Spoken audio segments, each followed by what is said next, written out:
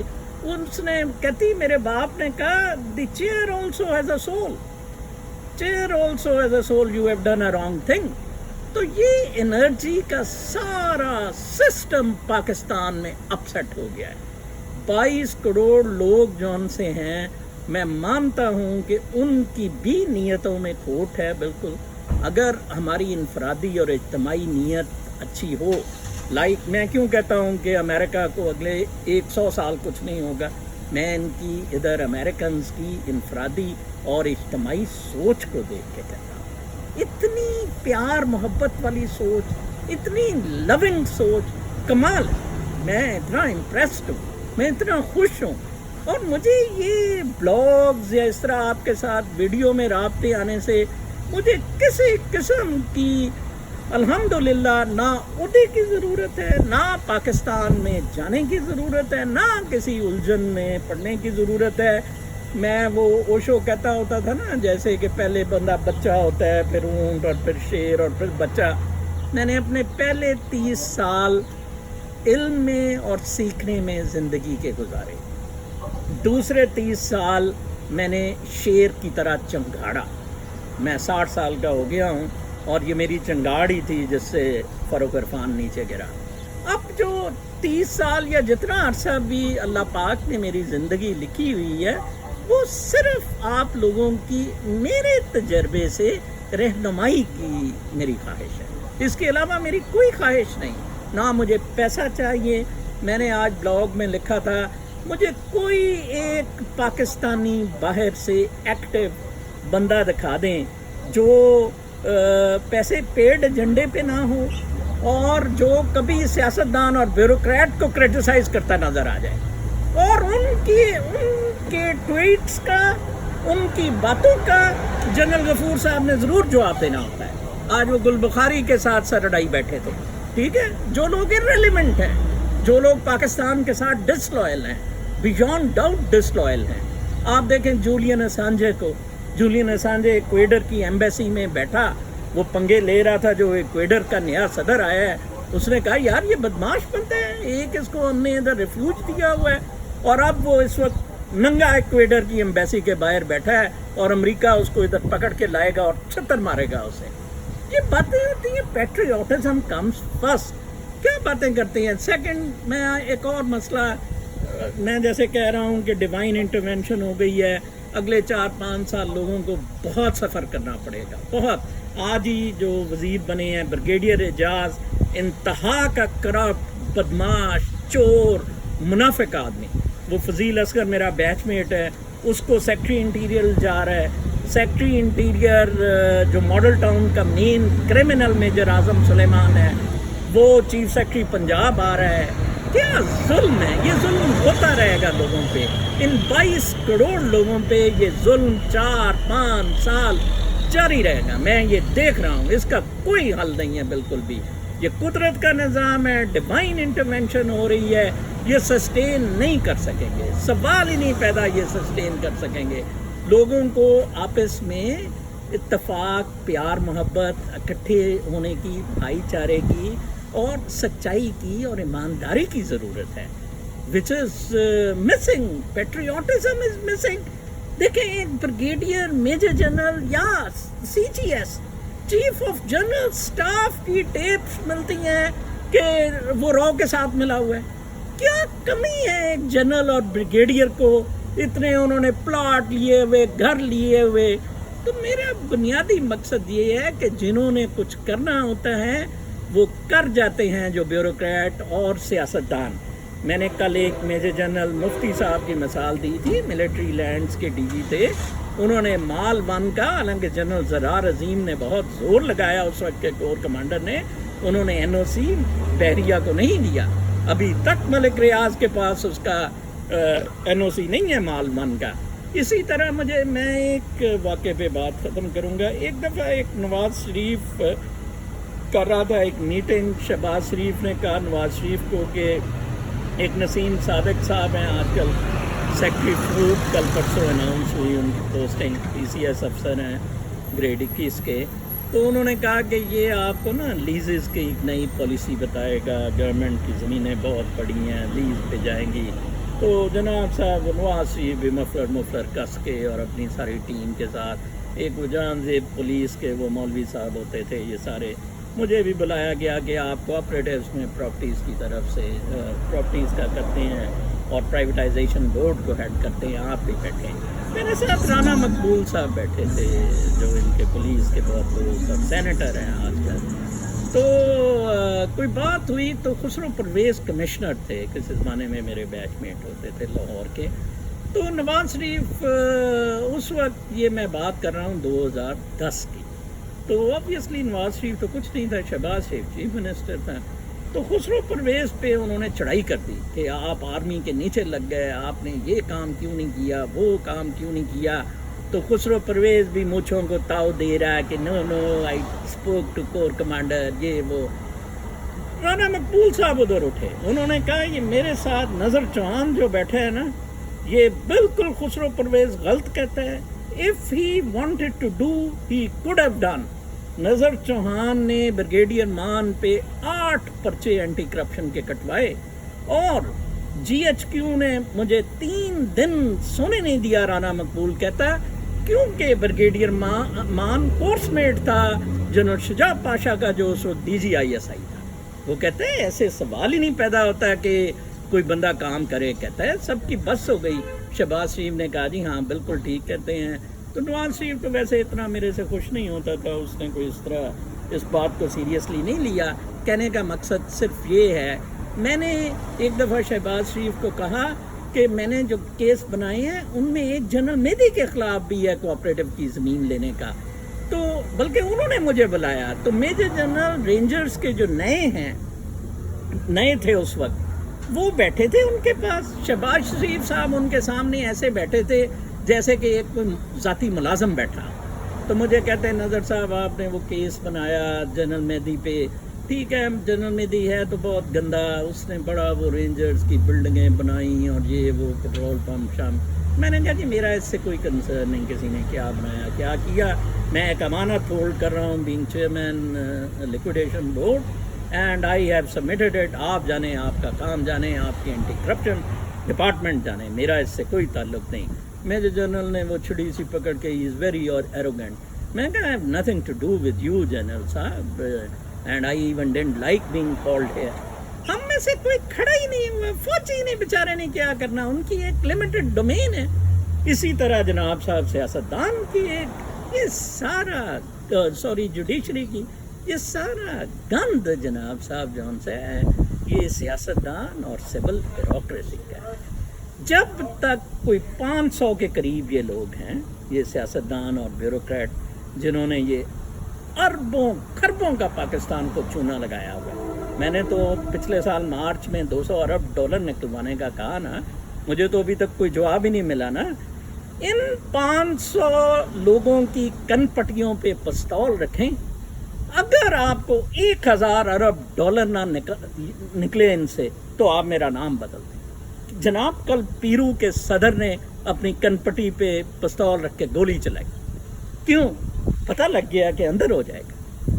تو میری آپ پاکستانی عوام سے یہ درخواست ہے کہ آپ کے لیے جو خوشخبری ہے وہ یہ ہے کہ فور پاکستان روحانی طور پہ جو میں دیکھ رہا ہوں، ہمارے ایک سائیکلز ہوتے ہیں روحانی طور پہ، اسپرچل سائیکلز، ان میں divine intervention is on and is continuing. لیکن دیٹ ڈزنٹ مین کہ اوپر سے کوئی منع سلوا گرنا شروع ہو گیا ہے. Not at all. That means very very critical and hard times for Pakistan for next 5 years at least.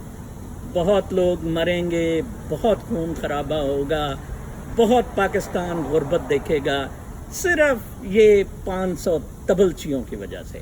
اگر آپ ان سے جلدی جان چھڑا لیں تو جلدی